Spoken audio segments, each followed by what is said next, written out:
आकाशवाणी भोपाल से प्रस्तुत हैं प्रादेशिक समाचार।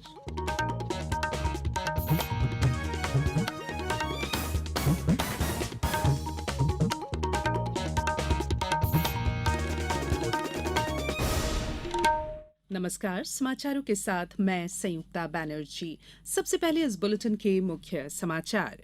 मुख्यमंत्री ने बालाघाट से वीरांगना रानी दुर्गावती गौरव यात्रा का किया शुभारंभ। कहा, प्रदेश में अब गर्मी की धान की भी समर्थन मूल्य पर की जाएगी खरीदी। प्रधानमंत्री नरेंद्र मोदी ने कहा, बुनियादी शिक्षा युवाओं के लिए सशक्त नींव बनाती है और भारत इसे प्रौद्योगिकी के साथ जोड़ रहा है। प्रधानमंत्री नरेंद्र मोदी के मध्यप्रदेश दौरे को लेकर तैयारियां जारी। शहडोल में 27 जून को रानी दुर्गावती गौरव यात्राओं के समापन कार्यक्रम में होंगे शामिल। और प्रदेश में फायर सेफ्टी प्लान और फायर सेफ्टी सर्टिफिकेट प्राप्त कर अग्नि सुरक्षा संबंधी प्रावधान नहीं करने वाले भवन स्वामियों पर लगेगा जुर्माना।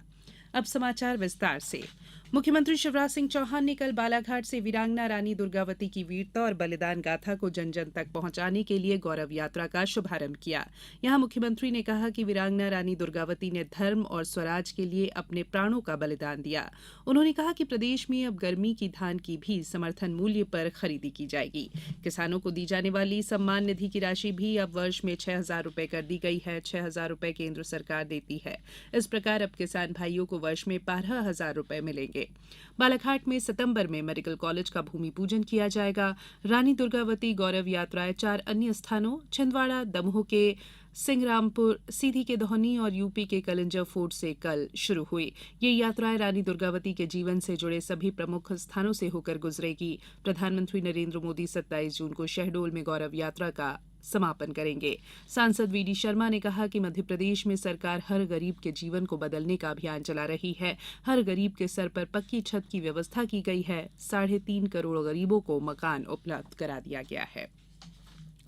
जबलपुर में कल रानी दुर्गावती मैराथन दौड़ प्रतियोगिता का आयोजन हुआ। नगर निगम जबलपुर द्वारा मित्र संघ और मिलन किए वीरांगना दुर्गावती स्मृति रक्षा अभियान समिति के सहयोग से मैराथन दौड़ प्रतियोगिता हुई। इनके विजेताओं को 24 जून को भंवरताल उद्यान में आयोजित समारोह में पुरस्कृत किया जाएगा। प्रधानमंत्री नरेंद्र मोदी ने कल वीडियो कॉन्फ्रेंस के माध्यम से पुणे में G20 शिक्षा मंत्रियों की बैठक को संबोधित किया। इस अवसर पर उन्होंने कहा कि शिक्षा हमारी सभ्यता के निर्माण की बुनियाद ही नहीं है, बल्कि ये मानवता के भविष्य की वास्तुकार भी है।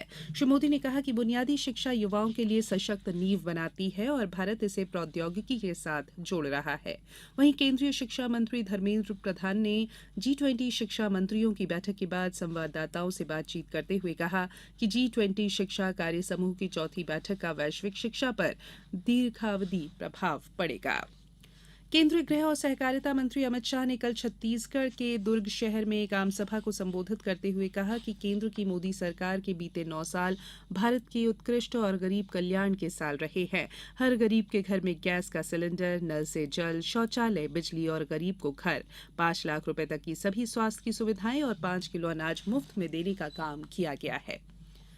केंद्रीय सूचना और प्रसारण राज्य मंत्री डॉक्टर एल मुरुगन ने कल पोर्ट ब्लेयर में पत्रकारों से बातचीत में कहा कि सरकार सेवा, सुशासन और गरीब कल्याण के मूल मंत्र पर काम कर रही है। उन्होंने कहा कि पिछले 9 वर्षों में ढांचागत संरचना, आर्थिक विकास और सामाजिक कल्याण पर ध्यान केंद्रित किया गया है।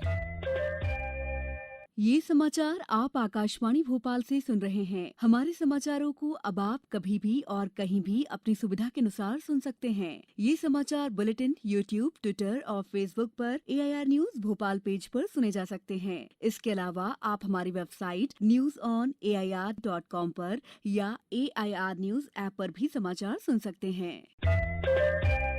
ब्रेक के बाद बुलेटिन में एक बार फिर आप सभी का स्वागत है।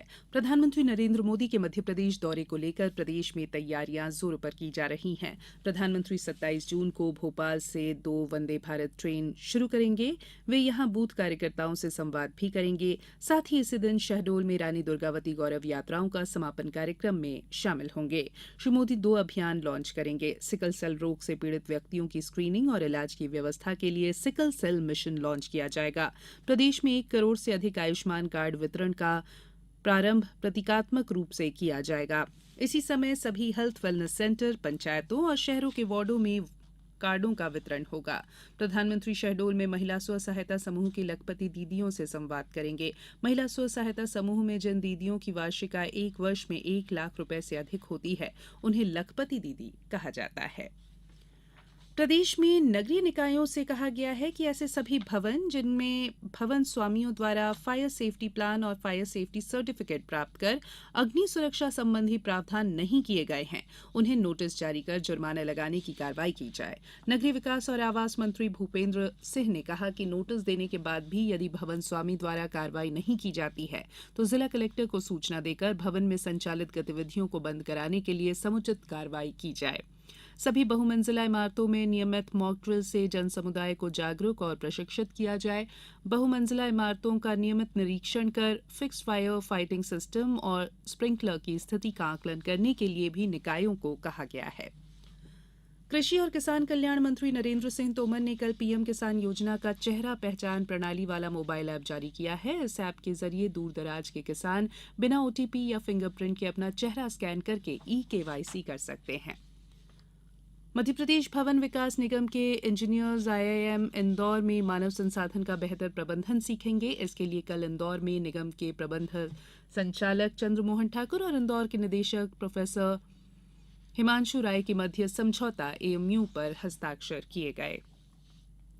मुख्य निर्वाचन पदाधिकारी अनुपम राजन ने कल मान्यता प्राप्त राष्ट्रीय राजनीतिक दलों के प्रतिनिधियों के साथ बैठक की। इस अवसर पर उन्होंने बताया कि 2 अगस्त को प्रदेश के सभी 64,100 मतदान केंद्रों पर मतदाता सूची के प्रारूप का प्रकाशन किया जाएगा और 31 अगस्त तक सभी बीएलओ अपने अपने मतदान केंद्र पर उपस्थित रहेंगे और मतदाता सूची में नाम जोड़ने, हटाने, संशोधन के लिए आवेदन लेंगे।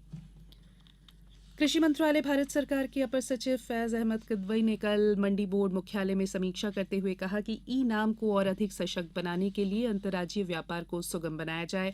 मंडी व्यापारियों के लिए लाइसेंस प्रक्रिया को सरल करने पर काम किया जाए। बात करेंगे मौसम की। प्रदेश में अगले 3 से 4 दिनों में मानसून दस्तक दे सकता है। कल अधिकतर संभागों में कहीं कहीं बारिश भी हुई। सबसे अधिक 19 सेंटीमीटर बारिश निवाड़ी में दर्ज की गई। बैतूल शहर में कल तेज बारिश हुई। इंदौर में भी जमकर बारिश हुई। बारिश के कारण शहर के कई स्थानों पर जल भराव हुआ। मौसम केंद्र भोपाल ने अगले 24 घंटों के दौरान राज्य के भोपाल, चंबल, ग्वालियर और सागर संभागों में कुछ स्थानों पर भारी बारिश की संभावना जताई है। इंदौर, उज्जैन, जबलपुर, नर्मदापुरम, शहडोल, रीवा संभागों में कहीं कहीं बारिश होने या गरज चमक के साथ बौछारें पड़ने की संभावना है। मौसम केंद्र के अनुसार वर्ष 2017 में मानसून 26 जून को पहुंचा था और वर्ष 2018 में 24 जून को आमद दी थी। अब कुछ समाचार संक्षेप में। खंडवा जिले में 27 जून से 11 अगस्त तक विश्व जनसंख्या दिवस अभियान मनाया जाएगा और इसको लेकर कई कार्यक्रम यहां पर आयोजित किए जा रहे हैं। बैतूल जिले में दस्तक अभियान का प्रथम चरण 18 जुलाई से 31 अगस्त तक आयोजित किया जाएगा। नर्मदापुरम जिले में 26 जून को नशीले पदार्थों के दुरुपयोग और अवैध व्यापार के विरुद्ध अंतर्राष्ट्रीय नशा निवारण दिवस के रूप में इसे मनाया जाएगा। मुरैना में कल संभाग स्तरीय निगरानी समिति की बैठक में ग्वालियर चंबल संभाग के आयुक्त ने कहा कि निर्माणाधीन सिंचाई परियोजनाओं में वर्षाकाल के दौरान संभावित बाढ़ की संभावनाओं को देखते हुए सभी प्रबंधन समय रहते पूरे किए जाए। और रतलाम में अंतर्राष्ट्रीय योग दिवस के उपलक्ष्य में क्रीड़ा भारती द्वारा संत कंवर राम नगर स्थित क्रीड़ा केंद्र पर कार्यक्रम आयोजित किया गया। अंत में बुलेटिन के मुख्य समाचार एक बार फिर। मुख्यमंत्री ने बालाघाट से वीरांगना रानी दुर्गावती गौरव यात्रा का किया शुभारंभ। कहा प्रदेश में अब गर्मी की धान की भी समर्थन मूल्य पर की जाएगी खरीदी। प्रधानमंत्री नरेंद्र मोदी ने कहा बुनियादी शिक्षा युवाओं के लिए सशक्त नींव बनाती है और भारत इसे प्रौद्योगिकी के साथ जोड़ रहा है। प्रधानमंत्री नरेंद्र मोदी के मध्यप्रदेश दौरे को लेकर तैयारियां जारी। शहडोल में 27 जून को रानी दुर्गावती गौरव यात्राओं के समापन कार्यक्रम में होंगे शामिल। और प्रदेश में फायर सेफ्टी प्लान और फायर सेफ्टी सर्टिफिकेट प्राप्त कर अग्नि सुरक्षा संबंधी प्रावधान नहीं करने वाले भवन स्वामियों पर लगेगा जुर्माना। बुलेटिन में फिलहाल इतना ही। इजाजत दीजिए। नमस्कार।